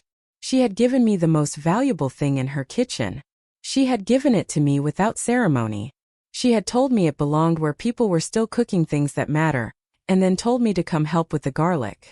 I did not cry until I was in the bathroom before dinner, with the water running, because I did not want her to see me cry and make it into something larger than she intended it to be. She intended it to be practical. A transfer of a useful object to the person who would use it well. And I wanted to honor that intention by receiving it practically, which I did in public, and then fell apart quietly in private, which is something I learned from her whether she taught it to me deliberately or not. The pan is in my kitchen in Silver Lake. I cook with it 3 or 4 times a week. Every time I lift it I think about weight, about how things that are heavy can still be carried, about how the heaviness is part of what makes them capable of the heat they conduct. I think about my grandmother every time I use it. That started as something that happened automatically and has become something I do on purpose. Brandon knows this. He has never said anything about it directly, but I caught him once, maybe 4 months after we came back from Manila, standing in the kitchen on a Saturday morning with the pan in his hands, just holding it the way I sometimes hold it, not cooking anything, just holding. He set it down when he saw me watching and went back to making coffee without comment. I did not say anything either. Some things are better left as they are. His mother has come a long way. I say this without the irony I would have used 2 years ago. Without the edge. I say it because it is true and because the truth of it still slightly surprises me, which tells me I did not entirely believe she was capable of it, which tells me I was making the same mistake she made about my grandmother. Deciding in advance what someone was capable of, and then being surprised when they exceeded it. Diane came to our apartment for dinner about 8 months after the wedding. This was before the Manila trip, before the cast iron pan, before most of the Rosa story had fully unfolded, though some of it had begun. It was November, almost exactly a year after the wedding, and she came alone because she and Brandon's father had separated quietly that spring, and she was navigating the particular solitude of someone who has organized their life around a structure that no longer exists in its original form. Brandon had told me she was different. I had not entirely believed him. I had cataloged too many moments of being managed by Diane, too many occasions of feeling assessed and found wanting, too many family dinners where she had redirected the conversation away from my side of things and toward her own with the practiced ease of someone who does not register what they are doing because they have done it for so long. I had learned to handle it. I was not sure I could handle the new version, whatever that was, because I did not trust that the new version was real. She arrived with wine and a plant. Not a sophisticated plant. Not one of the architectural succulents she would have brought a year earlier. A small potted basil, the kind you buy at the grocery store for $4, already beginning to flower because no one had pinched it back. She held it out and said, "I know it's not much. I saw it and thought you'd use it." I took it. I said, "I will." We had dinner at our small table, the 4 of us if you count Brandon and his younger brother Theo, who had come without warning because Theo does everything without warning, and also because he wanted to see if his mother was actually different or if Brandon was exaggerating. Theo's judgment is not subtle. He asks direct questions and watches the response and decides quickly, and once he has decided, he does not revise. He is 26 and completely certain of everything, which I find both exhausting and quietly enviable. Halfway through dinner, Theo said, "Mom, did you actually apologize to Celeste's grandmother?" The table went slightly still. Brandon looked at his brother with the expression that means please do not do this. I looked at my plate. Diane set down her fork. She said yes. Theo said, "What did you say?" She said, "I said I was sorry. That I had handled the seating without fully considering the implications." Theo said, "That's a pretty corporate way to apologize." She looked at him. The old Diane would have redirected, deflected, produced a longer, more elaborate version of the same statement dressed in different language. Instead she said, "You're right. It was." I had a better conversation with her later on the phone. That one was more honest. Theo looked at her for a moment. Then he said okay and went back to his food. That was it. That was the whole exchange. But I watched Diane's face during it and I saw something that I had not seen in 5 years of knowing her, which was that she had absorbed the criticism without rearranging it into something more comfortable. She had let it land and acknowledged the landing and moved on. That is a small thing. It is also not a small thing. After dinner, while Brandon and Theo were doing the dishes, Diane and I sat in the living room and she looked at the photograph on the wall. The corridor photograph. I had framed it by then. She looked at it for a long time without saying anything. Then she said, "I have a copy of that photograph too. Your mother sent it to me." I turned to look at her. She said, "I look at it sometimes when I'm working on something for the fund and I've started to make a decision without fully thinking about the person on the other side of it. It reminds me to stop and think again." I said, "My mother sent it to you?" Diane said, "I think she wanted me to see what I had made. What it looked like from the outside." I thought about my mother. About the way she had stood at the threshold of the corridor that night with her phone and taken the photograph without telling anyone. My mother, who is quieter than her own mother and quieter than me but who is not, has never been passive. who chose her action that night and delivered it on a 3-week delay to exactly the right people. I had underestimated her also. I seemed to make a habit of underestimating the women in my family. Diane said, "She is remarkable." "Your grandmother." I said, "I know." She said, "I spent 40 years being efficient, solving problems before they became problems, anticipating requirements and meeting them before they were requested. I was very good at it." She paused. "I was solving the wrong problems." I said, "What do you mean?" She said, "The seating. I spent weeks on the seating. I had a system, a spreadsheet, a logic that organized 140 people into a room in a way that made sense according to the criteria I had decided were important.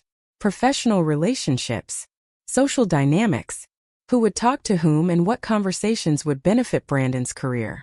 She looked at the photograph again.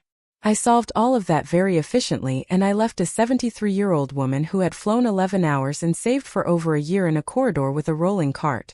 She was quiet for a moment. She said, "The system was correct by its own logic. That was the problem. When your system is logically consistent but produces a monstrous outcome, you cannot fix it by refining the system. You have to ask what the system was for in the first place." I looked at her. This was not the Diane I had married into. Or perhaps it was a Diane who had always existed somewhere inside the one I knew, waiting for the right question to bring her out. I said, "What was the system for?" She said, "I told myself it was for Brandon. For his career, his advancement, his future." She looked at her hands. "But Brandon's future includes Celeste. And Celeste includes you. And you include your mother and your grandmother in 11 hours on a plane and 14 months of saving and a box of cookies and a handkerchief that belonged to someone's great-grandmother." She looked up. "I didn't account for any of that. My system had no category for it." I said, "What category would you use now?" She thought about it. She said, "Love." Just that. Who does this person love and who loves them, and what did it cost them to be in this room? That's the question I didn't ask. We sat with that for a while. Outside the apartment, the Silver Lake evening was doing its thing. The particular ambient hum of a neighborhood that is always slightly in motion, foot traffic and distant music, and the occasional sound of someone's dog expressing an opinion about something. I said, "Are you happy, Diane?" The question surprised her. I could see it. She was not accustomed to being asked about herself in that direct way, without an agenda attached to the question. She said, "I'm working on it. I think happiness is something I approach through doing useful work. And for a long time the work I was doing wasn't useful in the way I told myself it was." She paused. "The fund is useful. Talking to Rosa's student group was useful. I walked out of that classroom and I felt something I hadn't felt in years, which was that I had given someone something they actually needed and not just something I had decided they should have." I said, "That's what my grandmother does. Gives people what they actually need." Diane said, "Yes. I'm learning the difference." She left at 9:30, which was earlier than the old Diane would have left because the old Diane would not have known when she was no longer needed, and would have stayed through the last possible moment of social obligation. This Diane said thank you for dinner, I had a lovely time, kissed Brandon on the cheek and me on the cheek, and walked to her car with a straight-back posture that had not changed because some things do not change but with something different in it. Something that was not performance anymore. Brandon came to stand beside me at the window as she drove away. He said, "Well?" I said, "She's real. The change is real." He said, "I know. It still surprises me sometimes." I said, "Good. That means you're paying attention." He put his arm around me and we stood there for a minute in the window light, and I thought about my grandmother in Manila, about the afternoon light in her kitchen, about the jacaranda trees in April and the puto seco on the counter and the cast iron pan that was now in my kitchen 3 blocks from where we were standing. I thought about the photograph on the wall, about the woman in it who had decided something. Rosa came to our apartment for dinner 6 months after that, which was about 14 months after the wedding. She came because I had invited her and because Rosa, I had learned by then, accepts genuine invitations without excessive deliberation, which was one of the things I liked most about her. She arrived with a bottle of wine she had clearly researched because it was good and appropriate and not extravagant, which told me she had put thought into it without wanting to show that she had, which told me a great deal about how she had been taught to move through the world. She was taller than I expected, though I do not know why I expected anything specific. She had the posture of someone who had learned to stand straight in rooms that were not designed for her, the particular self-possession of a person who has spent years being underestimated, and has decided to be so good that underestimation becomes impossible to sustain. We ate and we talked, and at some point Brandon asked her about her internship, and she talked about event logistics with a specificity and passion that made him put down his fork and listen properly, which is a thing Brandon does not do unless someone has his full attention. She talked about the way a space feels before guests arrive and after, about the difference between a room that has been set up correctly and a room that has been set up beautifully, about how those two things overlap only some of the time, and the gap between them is where most event professionals stop paying attention. I watched her talk and I thought about my grandmother in the corridor, sitting with her hands folded on the table, looking at something slightly to the left of the camera, and I thought about what it means that the person who saw her clearly that night, who brought her food and sat beside her and got her a microphone, was this woman across my dinner table who talked about beautiful rooms. I said, "Can I ask you something?" She said, "Of course." I said, "That night, the wedding, why did you do it? You didn't have to. It wasn't your job to take care of the guests in the corridor. It wasn't your job to get her the microphone. Why did you?" Rosa was quiet for a moment. Not the quiet of someone searching for the right answer. The quiet of someone who has thought about this already and is deciding how much of the thought to share. She said, "My mother worked service jobs for 20 years. Hotels, restaurants, catering, cleaning. She did whatever was available, and she did all of it without complaint because that was what was required, and she is not a person who complains about what is required." She paused. "I grew up watching people treat her like furniture. Like she was part of the room rather than a person in it. Guests who spoke over her. Bosses who scheduled around their own convenience rather than hers. People who left messes that communicated, without words, exactly what they thought she was worth." She looked at her wine glass. She said, "When I saw your grandmother in that corridor, I saw my mother. Not literally. They are very different people. But I saw someone who had been put somewhere because someone else had decided they didn't belong in the main room. And I know what that feels like to watch. I know what it costs a person to sit in that room and hold their face still, and not let anyone see what they are actually feeling." She looked up. She said, "I didn't do anything extraordinary. I brought food and I got a microphone. What she did with the microphone was extraordinary. What she did with the whole evening was extraordinary. I just made sure she had the tools." I said, "That is not a small thing." She said, "It's the minimum. I think we have confused the minimum with generosity for so long that when someone does the minimum we treat it like a miracle. It's not a miracle. It's just basic human decency. The miracle is your grandmother, who took the minimum and built something from it." I have thought about that sentence many times since. The miracle is your grandmother, who took the minimum and built something from it. I told my grandmother about it on a video call the following Sunday. I told her what Rosa had said, as close to word for word as I could manage, because I wanted her to have it exactly as it was given. She listened without interrupting, which she always does. And when I finished, she was quiet for a moment. Then she said, "She is going to be extraordinary." I said, "She already is." My grandmother said, "No. Right now she is very good. Extraordinary takes longer. It requires more occasions to choose and more choices made correctly. She has the material. The choices are still being made." I said, "Do you say that about yourself? That you are still making the choices?" She said, "Every day. Every single day." I said, "What choice did you make today?" She looked slightly to the side, the way she does when she is actually thinking and not just preparing an answer. She said, "Today I chose to call Patricia Winters about expanding the mentorship program to 2 more universities. And I chose to water the plant on the left side of the windowsill first, even though I always water the right side first, just to see if the left side noticed the difference." I said, "Did it?" She said, "Plants do not notice the order. But I noticed that I was capable of changing the order. That is the same thing for the purposes of the exercise. This is what she is. This is what I did not understand for the first 28 years of my life, and what I have been understanding more completely with every month since the wedding. She is a woman who pays attention to her own choices, not in the self-absorbed way of people who are always performing their own development for an audience. In the quiet way of someone who genuinely believes that the choices matter and that paying attention to them is the minimum responsible thing to do with the life you have been given. She paid attention to Rodrigo in the corridor, to Elena and Pilar, to Marcus from Sacramento on his phone. She paid attention to Rosa, to the quality of Rosa's attention, and she filed it and she acted on it in the way she acts on everything, which is carefully and with full commitment and without any apparent need for recognition. She paid attention to Diane's letter. to the 3 weeks it had taken to arrive, to the 2 words at the end written in different ink. She paid attention to what those 2 words required of her, which was not gratitude and not forgiveness and not the closing of an account, but the opening of a door just wide enough for whatever might come through it. I think about that a lot. The door open just wide enough. I am not as good at that as she is. I am better at it than I was 2 years ago.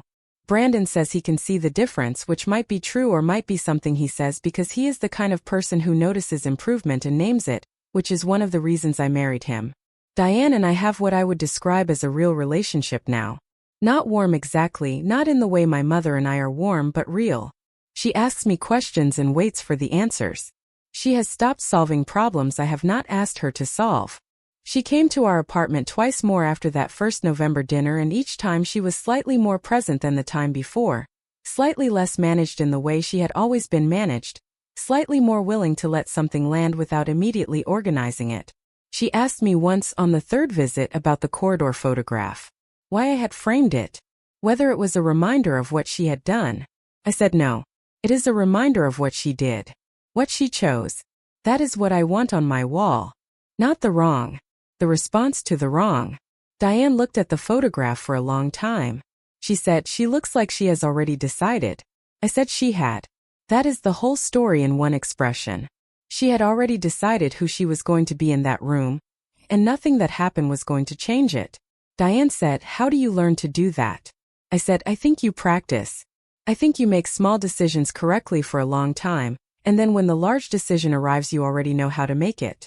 She said she must have been practicing for a very long time. I said 73 years. She nodded slowly, like someone receiving a number they will not forget. My grandmother is 74 now. The fund has supported 11 students in its first full year. Rosa is in her final semester. She has a job offer from an events company in Los Angeles. A real offer. A coordinator position with genuine responsibilities, and a salary that is not extraordinary, but is honest and livable and attached to work that she believes in. She told me about it on the phone last month, her voice careful in the way of people who are not yet fully certain that good things are real until they have been in place for a while. I told my grandmother immediately. She said, "Good. Tell her to negotiate. The first offer is never the final offer, and they respect you more if you ask." I relayed this to Rosa. Rosa laughed and said she's right. I already asked. They came up $4,000. I told my grandmother. She said, "Good girl. Now tell her to get it in writing before she celebrates."